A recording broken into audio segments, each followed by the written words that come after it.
एक ऐसा कमजोर बच्चा जिसके पास कोई भी मैजिकल पावर्स नहीं है और न ही कोई क्लास है, यानी कि ये बच्चा सच में काफी कमजोर है, पर फिर भी इसके सामने जो भी मुसीबतें आती हैं, ये उन सभी का सामना करता है और काफी स्ट्रॉन्ग बन जाता है। कहानी की शुरुआत में हम एक फैमिली को देखते हैं जो कि आपस में बैठे हुए बातें कर रहे होते हैं और आज ये लोग काफी खुश हैं क्योंकि आज ही इस बात का फैसला होने वाला है कि उनके बच्चे के पास कौन सी क्लास है। और ये छोटी बच्ची भी अपने भाई को लेकर काफी खुश होती है, यहाँ तक कि उसके पेरेंट्स भी अपने बच्चे को लेकर काफी नर्वस होते हैं। उसकी मॉम भी कहती है कि हाँ, मैं भी अपनी बेटे को लेकर काफी नर्वस हूँ, मैं नहीं जानती कि आज क्या होगा। अरे हाँ, मुझे अपने छोटे भाई के ऊपर पूरा भरोसा है, उसकी क्लास काफी अच्छी होगी। जिसके बाद हमें क्लास के बारे में बताया जाता है जो कि एक गॉडेस की तरफ से दी जाती है और जब भी कोई बच्चा 10 साल का हो जाता है तो गॉडेस उसे एक क्लास देती है और इसी से ही ये बात डिसाइड होती है कि वो बच्चे आगे चलकर क्या करने वाले हैं, यानी कि कौन सा बिजनेस अपनाने वाले हैं। I mean, कौन सा काम। अभी सारे के सारे बच्चे अपने पेरेंट्स के साथ एक चर्च में आ जाते हैं क्योंकि आज वो दिन है जब इन सारे बच्चों को ये पता लगने वाला है कि वो आगे चलकर क्या करेंगे। सारे बच्चे एक एक करके आगे आओ और अभी सारे बच्चे एक एक करके आगे आ रहे होते हैं और ये प्रिंस सभी को बताते हैं कि तुम आगे चलकर एक सुनार बनोगे, यानी कि मोटे पैसे कमाने वाले,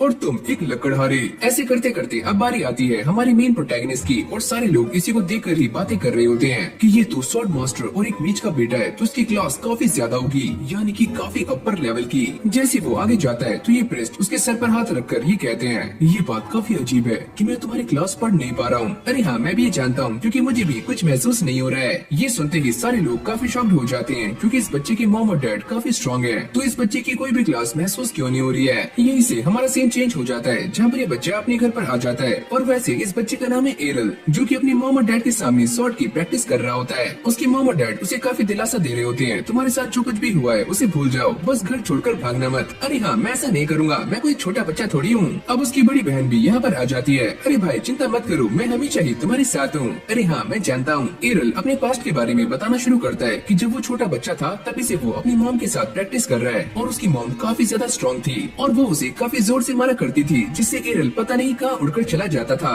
और उसकी मॉम उसे ढूंढती रह जाती थी। प्रेजेंट में वो इन सभी को ये बता रहा होता है कि वो क्लास में बिल्कुल भी बिलीव नहीं करता और ये सारी चीजें उसके लिए यूजलेस हैं। मैं बिना क्लास के भी एक काफी अच्छा स्वॉर्ड्समैन बन सकता हूँ और उसके लिए मुझे अपनी स्किल्स पर काफी मेहनत करनी होगी क्योंकि मैं स्किल्स पर बिलीव करता हूँ, न कि क्लास पर। ये सुनते ही उसके फैमिली वाले काफी खुश हो जाते हैं कि उनका बच्चा काफी समझदार हो चुका है, जिसके बाद वो दोबारा से प्रैक्टिस करने के लिए चला जाता है। फिर हम दो बच्चों को देखते हैं जो कि स्वॉर्ड प्रैक्टिस कर रहे होते हैं और ये दोनों बच्चे ही काफी खुश हैं। एक बच्चा ये कहता है कि जब से हमें हमारी क्लास मिली है तो हमारी बॉडी काफी हल्की हो चुकी है और हमें ये स्वॉर्ड चलाने में काफी आसानी हो रही है। ऐसा लगता है कि हमारी बॉडी अपने आप ही मूव कर रही है। अब वो नोटिस करते हैं कि एरल भी यहाँ पर आ चुका है। अरे ओए, ये तो वही बच्चा है जिसके पास कोई भी क्लास नहीं है। तो क्या हुआ अगर मेरे पास कोई भी क्लास नहीं है, तभी मैं तुमसे काफी अच्छा स्वॉर्ड्समैन हूँ। हाँ फिर बेटे आजा, देखते हैं कौन जीतता है। आगे बढ़ने से पहले हमें एक और चीज के बारे में बताया जाता है जो कि है ब्लेसिंग्स, और ये ब्लेसिंग्स गॉडेस से हमें मिलती हैं। एरल ये बताता है कि जब भी हम छोटे होते हैं तो गॉडेस हमें ये ब्लेसिंग्स देती हैं, जिससे हम किसी भी अटैक से काफी आराम से बच सकते हैं और उसकी पावर्स को भी एब्सॉर्ब कर पाते हैं। लेकिन अगर सामने वाले का अटैक काफी जोर से लगाओ तो ये ब्लेसिंग भी टूट सकती है और तुम्हें काफी हार्म हो सकता है। अब इन दोनों के बीच में एक फ्रेंडली बैटल स्टार्ट हो जाती है जहाँ पर एरल इस बंदे के ऊपर काफी भारी पड़ रहा होता है और इसे ये समझ आ जाता है कि वो एरल से जीत नहीं पाएगा।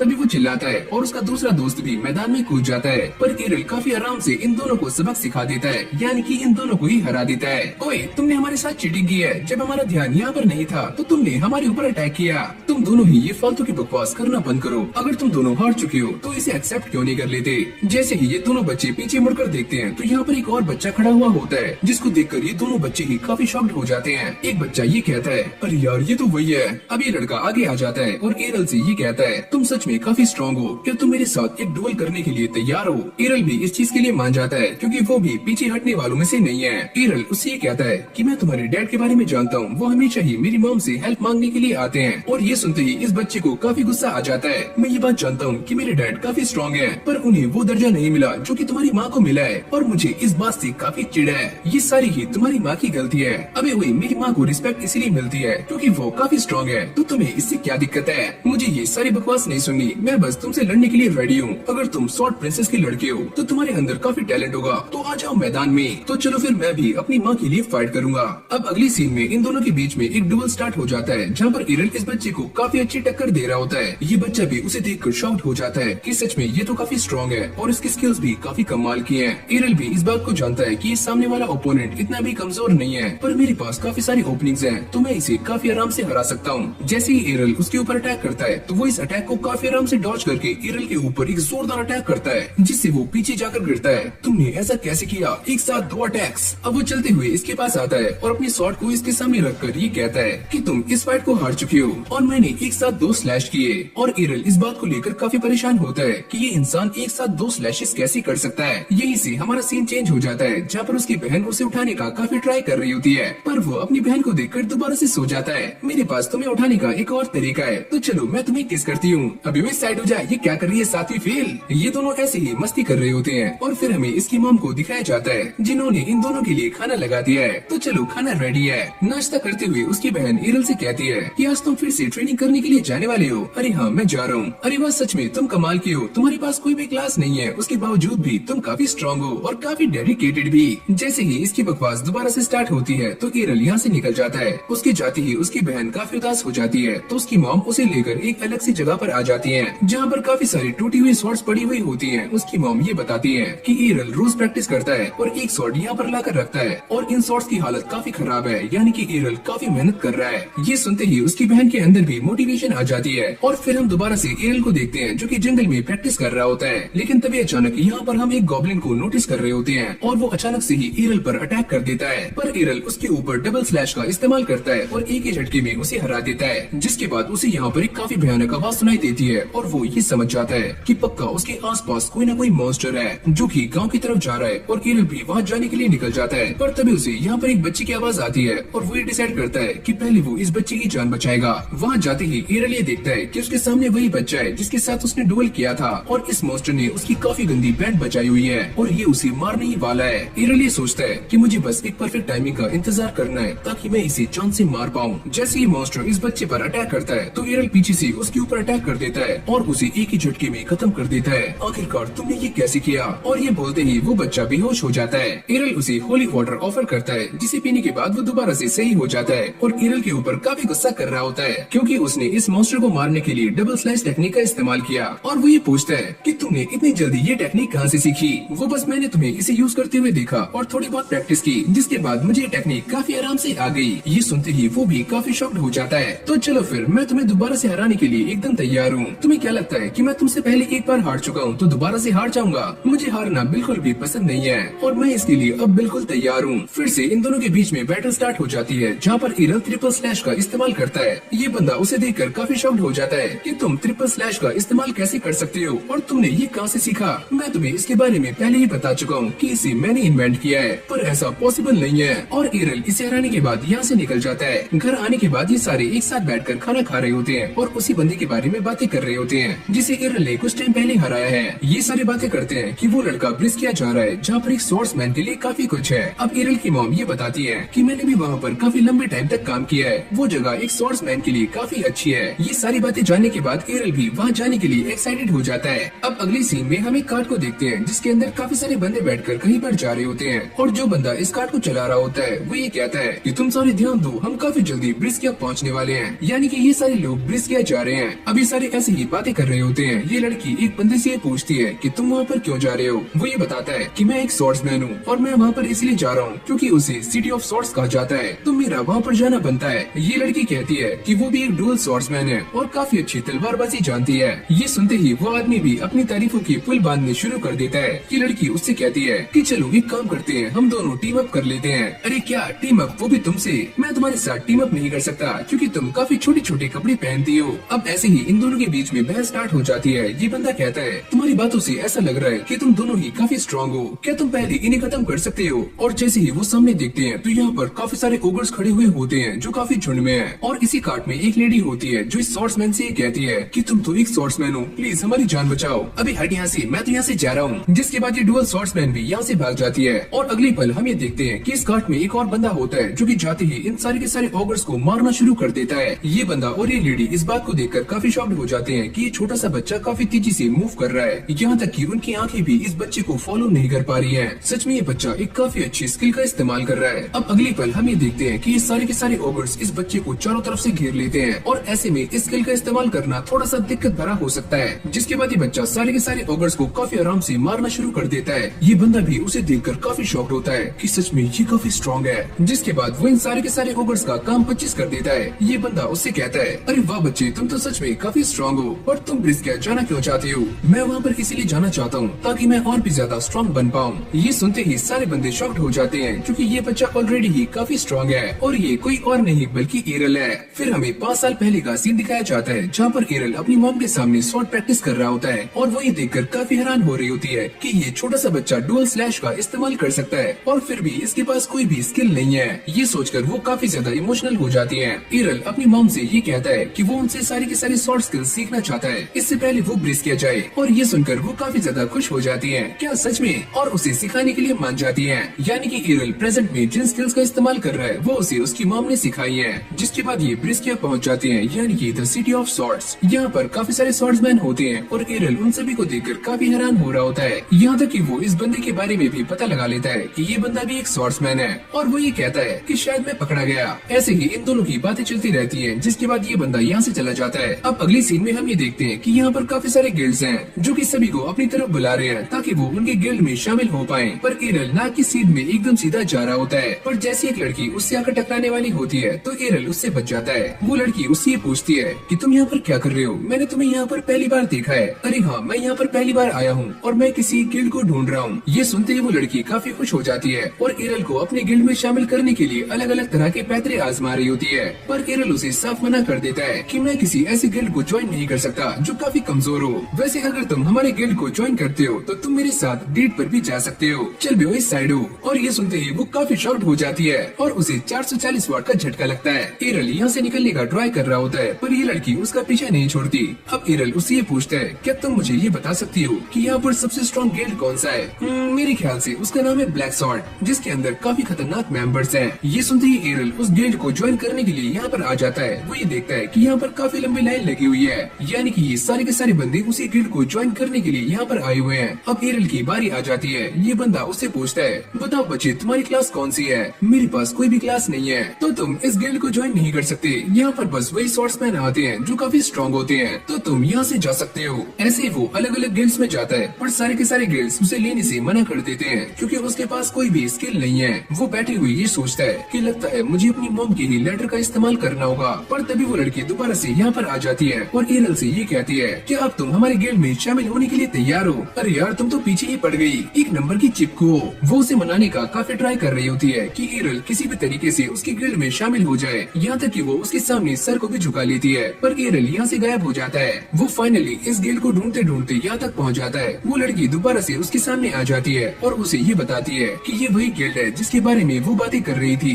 एरल ये सुनते ही काफी हैरान हो जाता है और उसके पास कोई दूसरा ऑप्शन नहीं है, तो वो उसकी बातें मान लेता है। अब ये लड़की उसे लेकर गिल्ड में आ जाती है जहाँ पर हम एक बंदे को देखते हैं जो कि बाटली पी रहा होता है और ये इस लड़की के डैड हैं। तुम ये किससे लेकर यहाँ पर आ गई हो? इसे लेकर यहाँ से चली जाओ। और ये बोलते ही वो यहाँ से चले जाते हैं। इन दोनों की बातों से एक और चीज क्लियर हो जाती है कि ये बंदा ही डुअल स्वॉर्ड्स किंग है। अब एरल सारी की सारी फॉर्मेलिटीज को पूरा कर देता है, यानी कि अब वो इस गिल्ड का मेंबर बन चुका है। पर जैसी ही लड़की उसकी फॉर्म को देखती है तो यहाँ पर कोई भी क्लास मेंशन नहीं होती और वो ये पूछती है कि तुमने अपनी क्लास यहाँ पर क्यों नहीं लिखी? क्योंकि मैं क्लासलेस हूँ। ओह अच्छा, क्या सच में? इसे अब भी एरल के ऊपर यकीन नहीं आता कि ये बंदा क्लासलेस है। और जैसे वो अपना आधार कार्ड दिखाता है जिसके ऊपर ये साफ साफ मेंशन होता है कि ये बंदा क्लासलेस है, तो इस लड़की को काफी गुस्सा आ जाता है और वो एक स्वॉर्ड को बाहर निकाल लेती है। मैं तुम्हारा सर तुम्हारे धड़ से अलग कर दूंगी। मैं तुम्हारे पीछे बार बार घूम रही थी ताकि तुम हमारे गिल्ड को ज्वाइन कर लो, पर तुम तो क्लासलेस हो। और ये उसके ऊपर काफी गुस्सा कर रही होती है और तभी यहाँ पर एक और लड़की आ जाती है और ये उसे देखते ही गले से लगा लेती है। पर ये लड़की एरल को देखकर उसे पहचान जाती है। वो ये कहती है,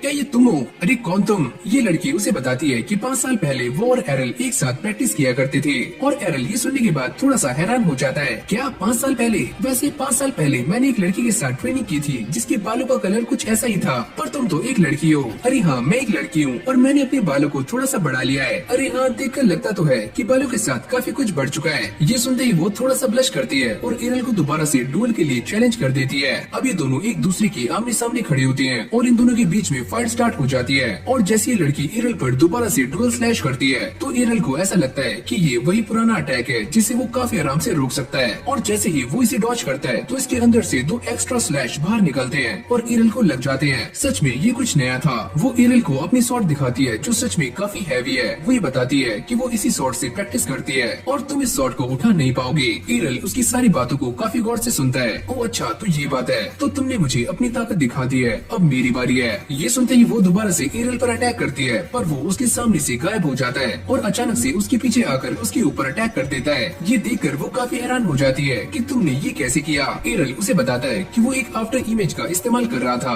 और मैं तुमसे काफी आगे जा चुका हूँ, तो तुम मुझे मार नहीं सकती। अब वो एक एक करके इसके सारे के सारे अटैक्स को काफी आराम से डॉज कर रहा होता है, जिसको देखकर ये काफी हैरान हो जाती है कि इसकी स्पीड सच में काफी तेज है। एरल भी उसके ऊपर एक के बाद एक अटैक्स कर रहा होता है, पर ये लड़की टस से मस नहीं होती और फाइट करते हुए ये अपने बारे में बताती है और इसका नाम है रेनर। वो ये नोटिस करता है कि इसकी जो डिवाइन प्रोटेक्शन है वो काफी ज्यादा सॉलिड है और वो इसके ऊपर एक जोरदार अटैक करता है, जिससे रेनर एक ही झटके में हार जाती है। लिलिया भी उसकी हेल्प करने के लिए यहाँ पर आ गई थी। एरल उससे कहता है कि भले ही तुम मुझसे हार गई, पर तुम पहले से काफी स्ट्रांग हो चुकी हो। ये सुनते ही रेनर यहाँ से भाग जाती है। अब पता नहीं इसे क्या हुआ। अब अगली सीन में हम ये देखते हैं कि एरल ने फाइनली इस गिल्ड को ज्वाइन कर लिया है और लिलिया इससे काफी खुश हो रही होती है। एरल उसे ये पूछता है कि तुमने मुझसे पहले कहा था कि तुम्हारा गिल्ड पहले काफी स्ट्रांग था, तो अब ये कमजोर क्यों हो चुका है। लिलिया उसे बताती है कि उनकी गिल्ड के ऊपर काफी ज्यादा कर्जा है, यहाँ तक कि वो ये भी कहती है कि हम इसे काफी आराम से उतार सकते हैं, क्योंकि आज से कुछ दिनों के बाद यहाँ पर एक मैच होने वाला है और अगर हम तीनों ने मिलकर ब्लैक स्वॉर्ड के 5 मेंबर्स को हरा दिया तो हमारा सारा का सारा कर्जा माफ हो जाएगा और हम उसे काफी आराम से उतार सकते हैं। तुम इसके बारे में चिंता मत करो, हम उन्हें काफी आसानी से हरा देंगे। शायद तुम नहीं जानते, वो लोग हमसे काफी स्ट्रांग हैं। अरे यार तुम टेंशन मत लो, मैं ऐसे ही लोगों से फाइट करना चाहता हूँ जो मुझसे काफी स्ट्रांग हो,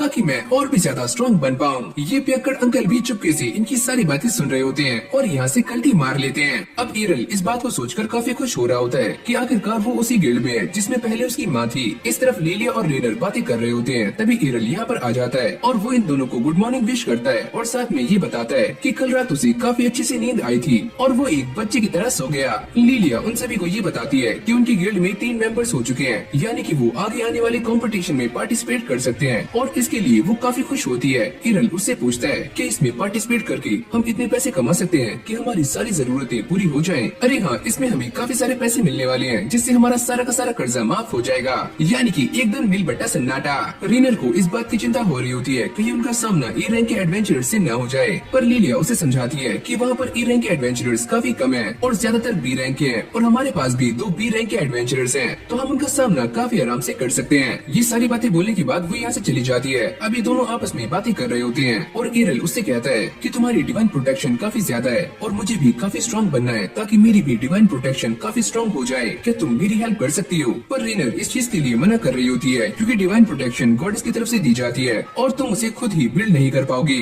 पर एरल उसे समझाने का काफी ट्राई करता है कि मैं एक क्लासलेस हूँ और मैंने इतनी अच्छी स्वॉर्ड चलाना पहले ही सीख लिया है, तो मैं इसे भी बिल्ड कर सकता हूँ, प्लीज मेरी हेल्प करो। और वो इसके लिए मान जाती है। अब एरल उससे कहता है तुम्हारे पास जो हैवी स्वॉर्ड है तुम्हें मुझे उससे हिट करना है। और रेनर को ऐसा लग रहा होता है कि ये काफी अजीब है क्योंकि उसके दिमाग में कुछ अलग ही ख्याल चल रहे होते हैं और वो इसके लिए साफ मना कर देती है कि मैं ऐसा नहीं करूंगी। जिसके बाद ये दोनों प्रैक्टिस करने के लिए आ जाते हैं और एरल इसके स्वॉर्ड को काफी आराम से स्विंग कर रहा होता है। रेनर ये सारा कुछ देखकर काफी शॉक्ड हो जाती है क्योंकि ये स्वॉर्ड सच में काफी हैवी है। अब एरल उसकी स्वॉर्ड को वापस कर देता है और उससे ये कहता है कि चलो अब शुरू हो जाओ और वो अपने काम पर लग जाती है। तभी अचानक से लाइला यहाँ पर भागती हुई आती है और इन सभी को ये बताती है कि उन सभी की फाइट ब्लैक ब्लेड से होने वाली है जिसके अंदर सारे के सारे ए रैंक के मेंबर्स हैं। और ये सुनने के बाद वो दोनों भी काफी हैरान हो जाते हैं क्योंकि ब्लैक ब्लेड काफी खतरनाक लोग हैं। रेनर जिसे हम आगे चलकर रायना कहने वाले हैं उसकी ये सुनते ही काफी ज्यादा फट जाती है। तुम सच में मजाक कर रही हो ना? अरे नहीं, ये कुछ भी मजाक नहीं है, मैं एकदम सच बोल रही हूँ, पर इससे कोई भी फर्क नहीं पड़ता, हम उन्हें हरा देंगे।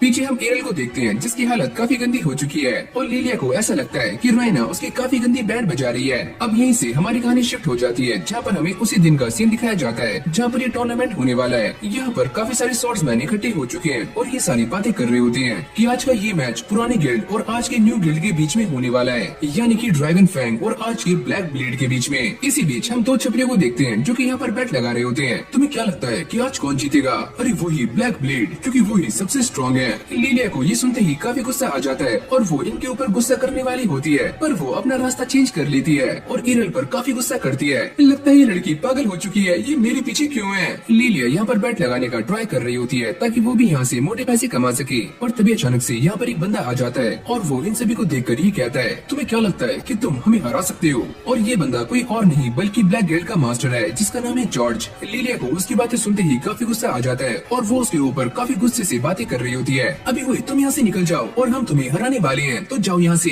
यहीं से हमारा सीन चेंज हो जाता है और हम आ जाते हैं बैटल एरिना में, जहाँ पर मैच स्टार्ट होने वाला है और एरल मैदान में आ जाता है। और जैसे सभी को ये पता लगता है कि एरल क्लासलेस है, तो सारे लोग ये सुनते ही काफी शॉक्ड हो जाते हैं, क्योंकि उसके सामने एक काफी खतरनाक ओपोनेंट खड़ा हुआ है जिसको हराना काफी मुश्किल है। ये बंदा जो एरल के सामने खड़ा हुआ होता है वो एक ए रैंक का एडवेंचरर है और वो काफी स्ट्रॉन्ग है। मैं तुम्हें अभी भी मौका दे रहा हूँ, अगर तुम्हें यहाँ से भागना है तो तुम भाग सकते हो, वरना मैं तुम्हारी काफी गंदी तरह से चटनी बनाने वाला हूँ। एरल उसकी बातों को काफी गौर से सुन रहा होता है, पर तभी अचानक हम ये देखते हैं कि जैसे ही ये मैच स्टार्ट होता है तो ये बंदा अपने शॉट को एरल की छाती के आर पार कर देता है और काफी खुश हो रहा होता है। पर तभी एरल उसकी आंखों के सामने से गायब हो जाता है, यानी कि ये एक आफ्टर इमेज थी। ये बंदा उसे हिट करने का बार बार ट्राई कर रहा होता है, पर एरल उससे काफी आराम से बच जाता है। और तभी वो ये देखता है कि उसके सामने दो शेडोज हैं, और तभी वो ये देखता है कि उसके पीछे एक और शेडो है, और ये देखकर उसकी काफी ज्यादा फट जाती है कि ये बंदा तीन शेडोज को कैसे बना सकता है। ये इन तीनों ही इमेजेस को काटने का ट्राई करता है, पर इनमें से कोई भी रियल एरल नहीं होता।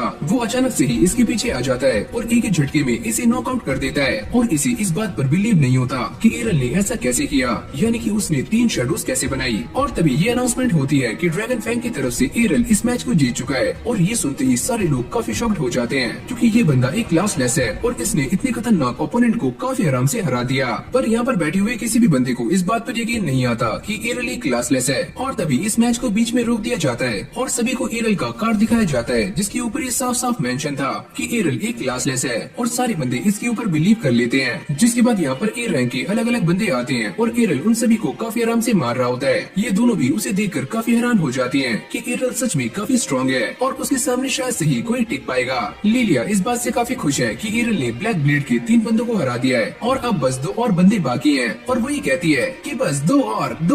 तभी ब्लैक ब्लेड की तरफ से चौथा बंदा भी मैदान में आ जाता है और वो एरल के ऊपर बार बार अटैक्स कर रहा होता है, और ये बंदा दिखने में काफी स्ट्रॉन्ग है। अरे ओए बच्चे, ज्यादा बचने का ट्राई मत करो, क्योंकि तुम हारने वाले हो। इस बंदे को इस बात के ऊपर भी यकीन नहीं होता कि एरल एक क्लासलेस है, क्योंकि वो सच में काफी स्ट्रॉन्ग है और उसे हराना इतना भी आसान नहीं है। और इसके बाद वो एरल के ऊपर एक के बाद एक अटैक्स करता है, पर एरल उसके सारे अटैक्स को काफी आराम से डॉज कर रहा होता है। पर वो इसके अटैक से काफी परेशान हो जाता है, क्योंकि ये बंदा भी काफी स्ट्रॉन्ग है। ये बंदा जैसे ही एरल पर अटैक करता है तो एरल उसकी स्किल को कॉपी कर लेता है और उल्टा ही उसके ऊपर इस्तेमाल करता है, जिसको देखकर ये बंदा भी काफी हैरान हो जाता है कि तुम इतनी जल्दी स्किल का इस्तेमाल कैसे कर सकते हो, तुमने तो ये अभी अभी देखी है। जिसके बाद एरल इसके शील्ड को उठा लेता है और यहाँ तक कि इसके सारे के सारे मूव्स और अटैक्स को कॉपी करना शुरू कर देता है। आखिर में वो इस बंदे के मूव्स को अपने अटैक्स के साथ कंबाइन करके इस बंदे को भी काफी आराम से नॉकआउट कर देता है। और अब बारी आ चुकी है मैदान में 5वें बंदे के साथ फाइट करने की, और ये बंदा दिखने में एक समुराई लग रहा होता है, जिसके पास एक कटाना भी है। एरल ये सोचता है अगर वो इसके ज्यादा पास गया तो वो इसे हार्म भी कर सकता है, और लीलिया ये कहती है कि हमें इस बात से कोई भी फर्क नहीं पड़ता, हमारा एरल उसे हरा देगा, बस उसे चीयर करो। अरे ओए बच्चे, क्या तुम मुझसे हारने के लिए तैयार हो? अरे अंकल, इतनी भी जल्दी क्या है, अभी तो मैंने शुरू किया है। जिसके बाद एरल अपनी पोजीशन को ले लेता है। मैं ये बात जानता हूँ कि तुम मुझसे डिस्टेंस बना रहे हो ताकि मैं तुम्हारे ऊपर अटैक ना कर पाऊँ, तुम सच में काफी चालाक हो। अगले पल ये एरल के ऊपर कटाना से अटैक करता है और इसको देखकर ऐसा लगता है कि उसने एरल की गर्दन को उड़ा दिया है, पर एरल उसके सामने से गायब हो जाता है और अचानक से ही उसके पीछे आ जाता है। सच में ये इम्पॉसिबल है, ये बच्चा अभी मेरे सामने था। इसी मौके का फायदा उठाकर एरल उसके ऊपर मल्टीपल स्ट्राइक्स करता है, जिससे ये बंदा आराम से नॉकआउट हो जाता है। रैना और बाकी सभी देखकर काफी हैरान हो जाते हैं, क्योंकि ऐसा करना इम्पॉसिबल है। जिसके बाद ये अनाउंसमेंट होती है कि फाइनली एरल इस फाइट को जीत चुका है, और यहाँ पर बैठे हुए सारे लोग काफी गुस्सा हो जाते हैं, क्योंकि उन्होंने ब्लैक ब्लेड के ऊपर काफी पैसे लगाए होते हैं और वो सारे के सारे पैसे डूब चुके हैं। लीलिया और रैना भी काफी खुश हो जाती है। अब लीलिया भागते हुए उसके पास आती है और जैसे वो उसे हक करने वाली होती है तो एरल सामने से हट जाता है और वो नीचे गिर जाती है। मुझे माफ करना, मुझे तुम्हारे अंदर अपनी बहन नजर आती है तो मैं तुमसे दूर रहता हूँ। रैना भी उसे हक करने के लिए यहाँ पर आ जाती है और एरल उससे कहता है कि मैं तुम्हें हक कर सकता हूँ, पर तुम्हें ये आर्मर हटाना होगा ताकि मुझे भी कुछ फील हो। जॉर्ज को भी काफी गुस्सा आ रहा होता है कि मैं इस क्लासलेस बच्चे को छोड़ने वाला नहीं हूँ, मैं इससे बदला जरूर लूंगा।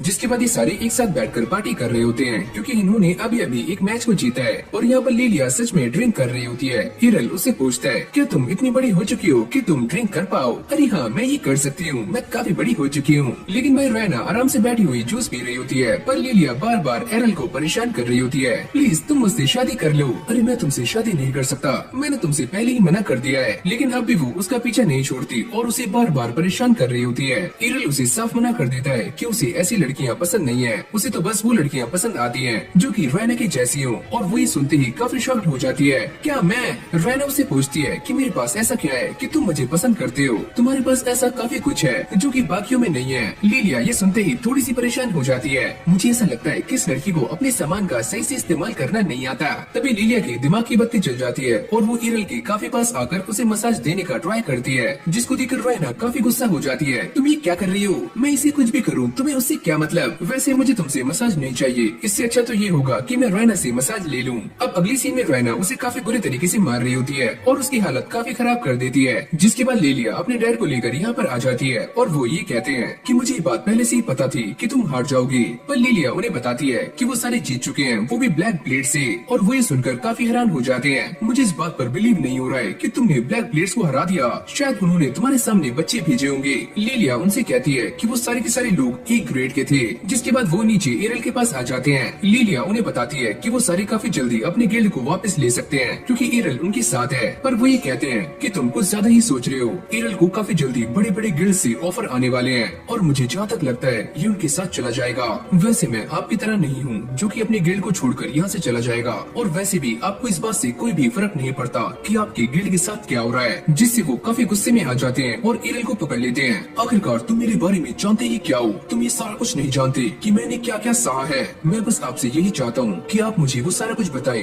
और दोबारा से अपने गिल्ड में वापस आ जाएं और सही से काम करें। लिलिया के डैड काफी गुस्से में यहाँ से चले जाते हैं और लिलिया ईरल से कहती है कि मुझे तुम्हारे ऊपर काफी प्राउड है और मुझे ऐसा लगता है तुम्हारी बातें मेरे डैड के दिल में घर कर जाएंगी। वैसे मुझे भी ऐसा ही लगता है और मुझे अभी इस इंसान से काफी कुछ सीखना है। अब लिलिया उससे कहती है अगर तुम अपनी स्किल को और भी ज्यादा इम्प्रूव करना चाहते हो तो तुम्हें डंजन में जाना चाहिए। वो ये कहता है कि ये डंजन क्या होती है और लिलिया उसे समझाती है कि वहाँ पर काफी सारे मॉन्स्टर्स हो सकते हैं जो तुमसे काफी स्ट्रॉन्ग होंगे और जब तुम उनका सामना करोगे तो तुम पहले से काफी स्ट्रॉन्ग बन जाओगे, और वो इस चीज के लिए मान जाता है। लिलिया उसे एक फॉर्म देती है पर एरल उसे फाड़ देता है। रैना उससे पूछती है कि तुमने ऐसा क्यों किया? अबे ओए, इसने मुझे मैरिज प्रपोजल का फॉर्म दिया था ताकि मैं उसके ऊपर साइन कर दूं। लिलिया उससे कहती है कि ये तो बस मजाक था। अच्छा मजाक, तो ये ले, ये रहा मजाक। अब अगली सीन में हम ब्लैक ब्लेड के लीडर को देखते हैं जो एक बंदे से बात कर रहा होता है और ये सारे उन्हीं बच्चों के बारे में बातें कर रहे हैं। वो ये कहता है कि कल ये सारे एक डंजन में जाने वाले हैं, तो ऐसा भी हो सकता है कि ये कल वापस लौट कर न आए।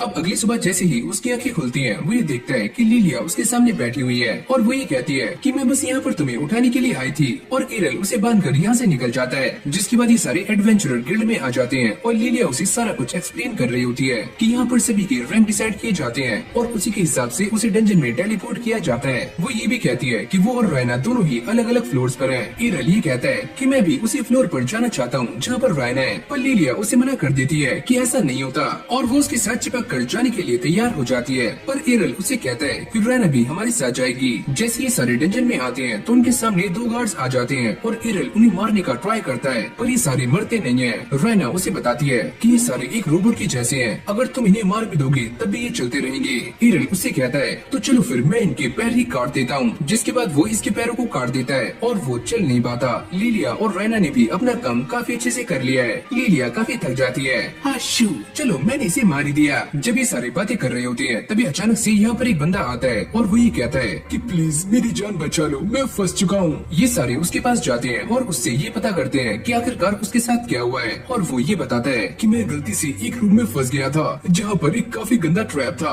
और इसलिए मेरे साथ ये सारा कुछ हुआ। ये उन सभी से कहता है कि वो सारे इसकी हेल्प करें क्योंकि अभी इसके दोस्त वहाँ पर फंसे हुए हैं। पर वो ये कहते हैं इसमें हमारा क्या फायदा? क्या फायदा? तुम अब भी इसमें फायदा ढूंढ रहे हो, प्लीज हमारी हेल्प कर दो। और भाई ये कोई और नहीं बल्कि लिलिया होती है जो कि अपने फायदे की बात कर रही होती है। अगर मेरा इसमें फायदा है तभी मैं तुम्हारी हेल्प करूंगी, वरना निकलो यहाँ से। ये बंदा उसे कन्विंस करने की काफी ट्राई करता है पर लिलिया उसकी बातें नहीं मानती। फिर थक हार कर वो लिलिया को काफी सारे पैसे दे देता है, पर ईरल को ऐसा लगता है कि ये बंदा झूठ बोल रहा है और दाल में पक्का कुछ न कुछ तो काला है। इस बंदे को चलते हुए देख ईरल ये सोचता है अगर इतना मेरा ब्लड गिरा होता तो शायद से मैं भी सही से चल नहीं पाता, पर ये तो काफी अच्छी सी मूव कर रहा है। ये सारे उसकी हेल्प करने के लिए मान जाते हैं और उसका पीछा करते करते यहाँ तक आ जाते हैं। अभी बंदा इस गेट को ओपन करता है जहाँ पर एक सिक्का पड़ा हुआ होता है और साथ में काफी सारा ब्लड भी। वो ये पूछते हैं तुम्हारे दोस्त कहाँ पर हैं? लिलिया जैसे ही इस कॉइन को उठाती है तो ये सारे टेलीपोर्ट होने शुरू हो जाते हैं। ये बंदा काफी इवल स्माइल करता है। ये सारी हमारी एक चाल थी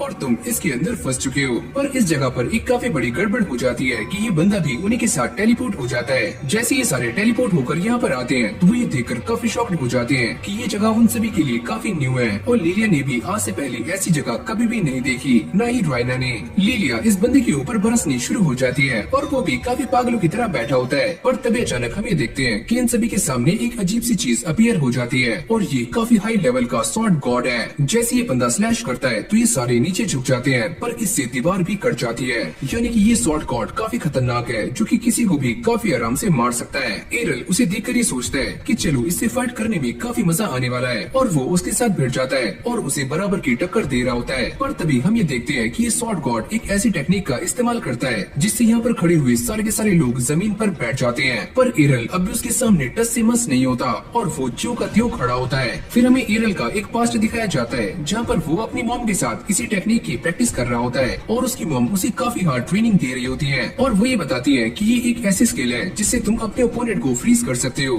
पर तुम्हें फ्रीज नहीं होना है और तुम्हें ये हिम्मत रखनी है कि तुम्हें खड़े रहना है। कहानी दोबारा से प्रेजेंट में आती है जहाँ पर एरल इस स्वॉर्ड गॉड के ऊपर एक काफी जोरदार अटैक करता है और उसे एक ही झटके में खत्म कर देता है। ये सारे इस चीज को देखकर काफी शॉक्ड हो जाते हैं कि एरल ने ये कैसे किया। वो बंदा ये सोचता है कि आखिरकार ये इंसान कौन है। एरल उन सभी से कहता है कि मेरे लिए ये सारा कुछ करना काफी आसान था, और वैसे मैं तुम्हें ये बताना भूल गया कि मेरी मॉम ही स्वॉर्ड प्रिंसेस है। ये सुनते ही वो सारे लोग काफी शॉक्ड हो जाते हैं। वैसे मुझे ज्यादा शो ऑफ करना पसंद नहीं है, तो इसलिए मैंने तुम्हें ये नहीं बताया था। ये सारे ऐसे ही बातें कर रहे होते हैं, तभी अचानक से यहाँ पर एक पोर्टल ओपन हो जाता है, यानी कि एक गेट जिससे ये यहाँ से बाहर जा सकते हैं। पर ये बंदा यहाँ से जाने से मना कर रहा होता है। लिलिया उससे कहती है कि तुम भी हमारे साथ आ सकते हो, पर मैंने तो तुम्हें फंसाया था, तो मैं यहाँ से कैसे जाऊँ, वो भी तुम्हारे साथ। ऐसी कोई भी बात नहीं है। एरल को यहाँ पर काफी मजा आया, तो तुम भी हमारे साथ चलो। बाहर ये सारे छपरी बात कर रहे थे कि उन्होंने उन तीनों को काफी आराम से फंसा दिया और साथ में अपने एक बंदे को भी, और ये सारी बातें लिलिया के डैड भी सुन लेते हैं। तभी यहाँ पर ब्लैक ब्लेड का लीडर आ जाता है और वो ये कहता है कि मुझे ये बताते हुए काफी दुख हो रहा है कि तुम्हारे सारे के सारे बच्चे डंजन में गए थे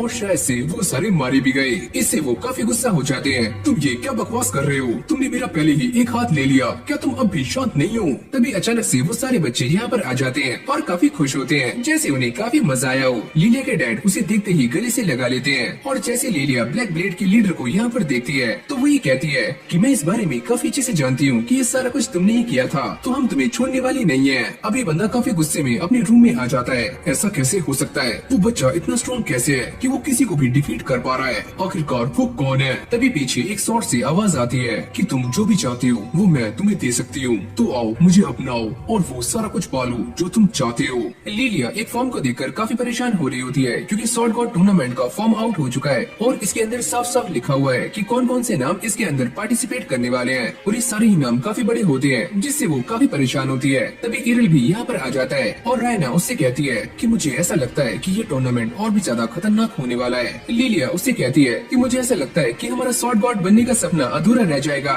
एरल कहता है कि इस बात से कोई भी फर्क नहीं पड़ता, जो जितना ज्यादा स्ट्रॉन्ग होगा वो उतना ही आगे जाएगा। अरे वो ये कैसी बातें कर रहे हो, तुम मुझे सपोर्ट कर रहे हो या डिमोटिवेट। रायना प्रे करना शुरू करती है। एरल उससे पूछता है क्या तुम अपने डैड को याद कर रही हो, और वो अपने डैड को याद करते हुए काफी अजीब अजीब सी हरकतें कर रही होती है और साथ में एरल के ऊपर भी गुस्सा हो जाती है। तुम ये क्या बातें कर रहे हो, मुझे प्रे करने दो। लिलिया सारी की सारी जिम्मेदारियाँ एरल के ऊपर डाल देती है और वो ये कहती है कि जब भी हम मुसीबत में होंगे तो मुझे ऐसा लगता है कि तुम हमारी हेल्प करने के लिए आ जाओगी। तभी उसके डैड यहाँ पर आ जाते हैं और वो उससे कहते हैं कि तुम्हें भी काफी स्ट्रॉन्ग बनना होगा, और स्ट्रॉन्ग बनने के साथ साथ जब तुम्हारे सामने मुसीबतें आएंगी जिनका तुम सामना नहीं कर सकती तो तुम्हें वहाँ से भाग जाना है। लिलिया के जाते ही एरल और उसके डैड बातें कर रहे होते हैं। उसके डैड ये कहते हैं कि मैं इस बात को जानता हूँ कि मैं काफी लेट हो चुका हूँ, पर मैं अब भी शुरू कर सकता हूँ। यहीं से हमारी कहानी चेंज हो जाती है और स्वॉर्ड गॉड टूर्नामेंट भी स्टार्ट हो चुका है, जहाँ पर हमें काफी सारी फाइट्स दिखाई जाती हैं, यानी कि शुरू में ही फाइट स्टार्ट हो चुकी है। इसी बीच हमें लिलिया का भी मैच दिखाया जाता है, जो कि इस बंदे से काफी ज्यादा डर रही होती है और वो इससे हार जाती है और इसीलिए वो काफी उदास भी है।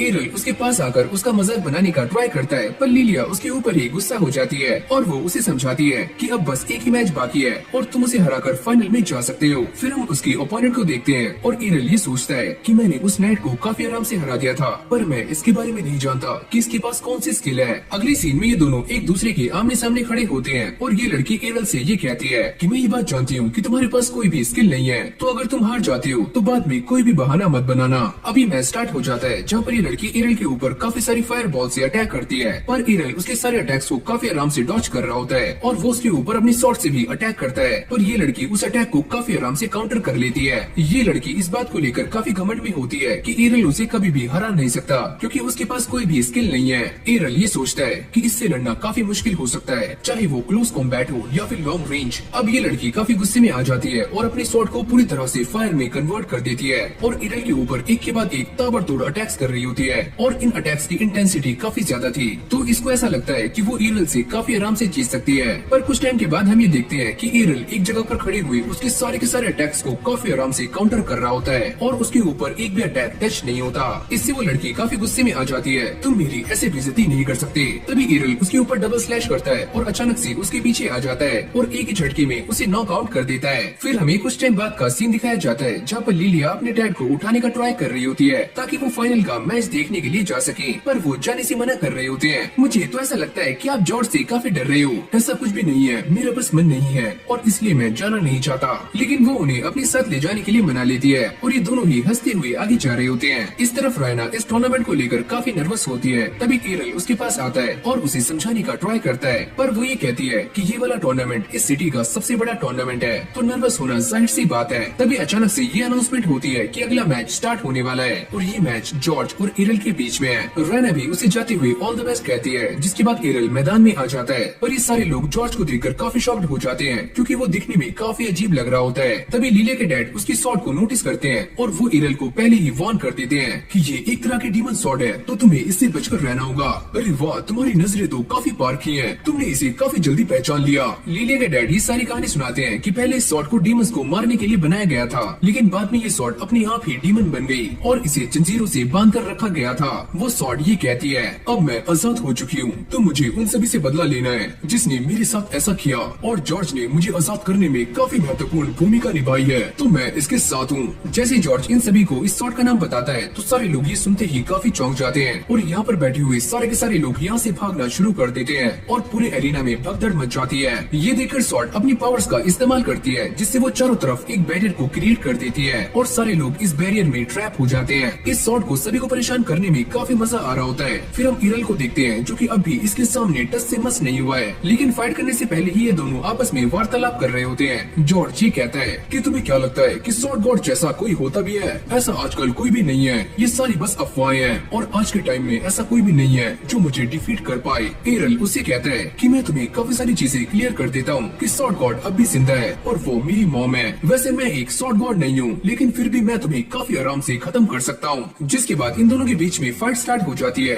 और एरल की स्पीड सच में काफी ज्यादा होती है। जॉर्ज को ऐसा लगता है कि ये तो स्वॉर्ड गॉड की तरह ही फाइट कर रहा है, पर इससे भी उसे घंटा फर्क नहीं पड़ता। अगले पल वो एरल के ऊपर एक जोरदार अटैक करता है और इसको देखकर ऐसा लगता है कि एरल सच में हार चुका है और जॉर्ज काफी इवल तरह से स्माइल करता है। शायद से तुम हार चुके हो और तुम्हारा कहना सब कुछ बेकार था। जॉर्ज की ये देखकर काफी ज्यादा फट जाती है कि एरल को इससे एक भी खरोंच नहीं आती और वो काफी गुस्से में आकर एरल पर एक के बाद एक ताबड़तोड़ अटैक्स करना शुरू करता है, लेकिन एरल उसके सारे अटैक्स को काफी आराम से डॉज कर रहा होता है। जिसके बाद वो जॉर्ज के ऊपर एक काफी खतरनाक अटैक करता है जिससे जॉर्ज की हालत काफी खराब हो जाती है। ये तो सच में स्वॉर्ड गॉड की तरह फाइट कर रहा है, इसकी स्किल्स तो काफी कमाल की है। जॉर्ज के कुछ करने से पहले ही एरल उसे हरा देता है। यहाँ पर खड़े हुए सारे लोग एरल को चीयर अप कर रहे होते हैं कि उसने काफी आसानी से इस डीमन को हरा दिया, पर अभी ये स्वॉर्ड हार नहीं मानती और वो स्टेडियम में किसी ऐसे को ढूंढ रही होती है जो कि उसकी पावर्स का सही से इस्तेमाल कर पाए और उसे वो इंसान मिल जाता है जो है लिलिया के डैड। अब ये स्वॉर्ड रायना के ऊपर अटैक कर देती है और जैसे एरल उसे बचाने के लिए सामने आता है तो ये स्वॉर्ड लिलिया के डैड को अपने कब्जे में कर लेती है। एरल ये समझ जाता है कि इंसान को हराने से कुछ भी नहीं होगा, उसे स्वॉर्ड को ही डिस्ट्रॉय करना होगा। अब ये स्वॉर्ड एरल से फाइट करने के लिए रेडी हो जाती है और वो ये कहती है, अगर तुम मेरे पास आए तो मैं तुम्हारी वाइफ को जॉन से मार दूंगा। अबे ओए, ये उसकी वाइफ नहीं है, मुझे तो ऐसा लगता है कि ये स्वॉर्ड भी घन चक्कर है। अब इस स्वॉर्ड के पास लिलिया के डैड की मेमोरीज होती हैं, तो उसे ऐसा लग रहा होता है कि लिलिया उसकी वाइफ है। लिलिया को भी ये सारा कुछ देखकर ठंडे पसीने आ रहे होते हैं और वो इस बात से काफी डर रही होती है जो कि एरल ने बोली है। वो ये कहता है, तो चलो फिर मैं तुम दोनों को ही जान से मार देता हूँ। अबे ओए, क्या कर रहा है ये? स्वॉर्ड कहती है, क्या तुम पागल हो जो अपनी वाइफ को ही जान से मारना चाहते हो? और इस तरफ लिलिया की फटकर चार हो जाती है और वो एरल से सारी माफिया मांग रही होती है जो भी उसने पहले किया था। प्लीज मुझे माफ कर दो, मुझे बचा लो, मैंने तुमसे जो भी कहा था वो सारा कुछ झूठ था, मैं उसके लिए तुमसे माफी मांगती हूँ। ये बच्ची कुछ ज्यादा ही बकवास कर रही है, क्या मैं इसे जान से मार दूं? लिलिया के डैड अपने हाथ पर कंट्रोल करने का ट्राई करते हैं जिससे उनकी ये पकड़ ढीली हो जाती है और लिलिया इससे बच जाती है। एरल को भी इस बात का अंदाजा हो जाता है कि उसके डैड इस स्वॉर्ड से अंदर ही अंदर फाइट कर रहे हैं। मैं तुमसे इतनी जल्दी हार नहीं सकता, मुझे अभी ही अपनी जिम्मेदारियों के बारे में पता लगा है, तो मैं मैं इनसे मुंह नहीं मोड़ सकता। ये बोलते ही वो इस स्वॉर्ड को उसकी तरफ फेंकते हैं और वो भी अपनी टेक्निक से इस स्वॉर्ड के टुकड़े टुकड़े कर देता है, यानी कि इसका काम 25 हो जाता है और ये स्वॉर्ड पूरी तरह से खत्म हो जाती है। इस स्वॉर्ड के खत्म होते ही यहाँ पर लगा हुआ सारा का सारा बैरियर भी खत्म हो जाता है और सारे लोग काफी खुश हैं कि एरल ने उस डीमन को और साथ में उस स्वॉर्ड को हरा दिया है, जिससे एक हैप्पी एंडिंग हो जाती है।